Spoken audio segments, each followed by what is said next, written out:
എല്ലാവർക്കും നമസ്കാരം. ഈ 12-ാം തീയതി വരുന്ന കർക്കിടക വാവുബലിയെക്കുറിച്ചാണ് ഇന്നത്തെ വീഡിയോ. കാരണം ഇതെനിക്ക് ചെയ്യണമെന്ന് തോന്നി. ഒരുപാട് ചോദ്യങ്ങൾ എനിക്കും ഉണ്ടായിരുന്നു കർക്കിടക വാവുബലിയെക്കുറിച്ച്. പക്ഷേ ഈ ഇടയ്ക്കൊരു പ്രഭാഷണം കേട്ടപ്പോൾ അതിൽ നിന്ന് ഒരുപാട് കാര്യങ്ങൾ മനസ്സിലായി. അപ്പോഴത് നിങ്ങൾക്ക് കൂടെ പങ്കുവയ്ക്കാമെന്ന് കരുതി. അതുകൊണ്ടാണ് ഈ ഒരു വീഡിയോ ചെയ്യുന്നത്. ഈ കാര്യങ്ങളും അറിവുകളും എനിക്ക് പകർന്നു തന്ന ഗുരുതുല്യനായിട്ടുള്ള ആ ഒരു പ്രഭാഷകനെ മനസ്സുകൊണ്ട് സ്മരിക്കുന്നു. അപ്പോൾ നമുക്ക് അതിലോട്ട് കടക്കാം.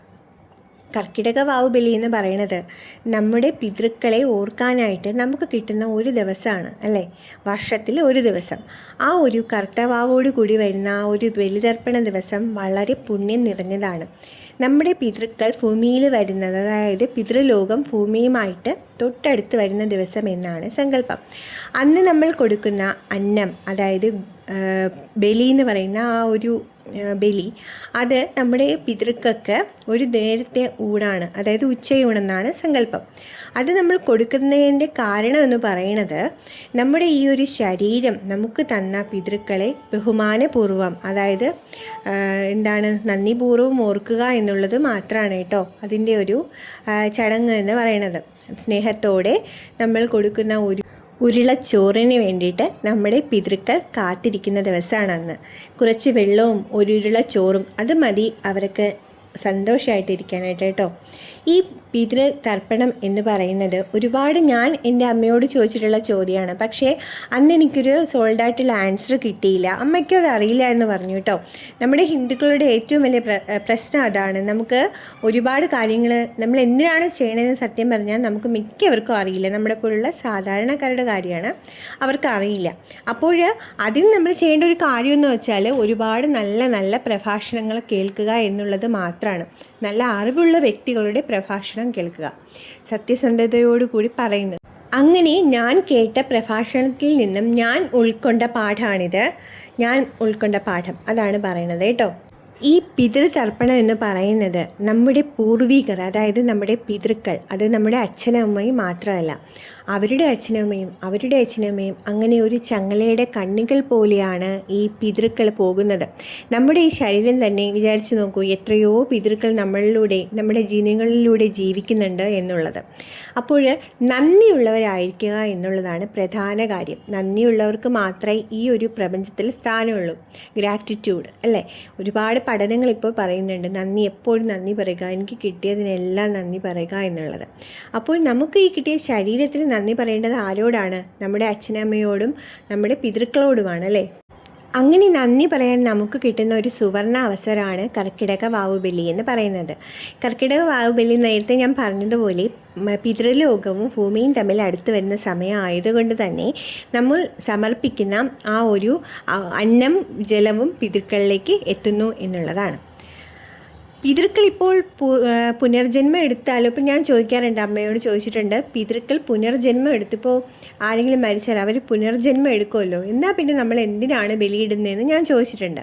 അതുമാത്രമല്ല, ഇപ്പോൾ എവിടെയെങ്കിലും ചെന്ന് മോക്ഷം കിട്ടുമല്ലോ, അവിടെ ബലിയിട്ടാൽ മോക്ഷം കിട്ടും, പിന്നെ ബലിയിടണ്ട എന്നൊക്കെ പറയാറുണ്ട്. അതും ചോദിച്ചപ്പോൾ അമ്മ പറഞ്ഞു, മോളെ അതിനെക്കുറിച്ച് എനിക്കറിയില്ല എന്ന്. പക്ഷേ ഈ ഇടയ്ക്ക് ഞാൻ പറഞ്ഞല്ലോ, കേട്ട പ്രഭാഷണത്തിൽ നിന്ന് മനസ്സിലാക്കിയ കാര്യമാണിത്. നമ്മളിപ്പോൾ ദൈവത്തോട്, അതായത് ഭഗവാനിൽ നമ്മുടെ പിതൃക്കളുടെ ആത്മാവ് ചെന്ന് ചേർന്നാലും നമ്മളിടുന്ന ബലിതർപ്പണം, അതായത് നമ്മുടെ ശരീരം കിട്ടിയതിന് നന്ദിപൂർവ്വമായിട്ട് നമ്മൾ ചെയ്യുന്ന ബലിതർപ്പണം ഭഗവാനിൽ നേരിട്ടെത്തുന്നു കേട്ടോ. അതുമാത്രമല്ല, ഏതൊരു ജീവജാലമായിട്ട് നമ്മുടെ പിതൃക്കൾ പുനർജനിച്ചാലും നമ്മൾ ചെയ്യുന്നതിൻ്റെ കർമ്മത്തിൻ്റെ, അതായത് നമ്മളിടുന്ന ബലിയുടെ കർമ്മഫലം അവർക്കന്ന് അന്നമായിട്ട് ലഭിക്കുന്നു എന്നുള്ളതാണ്.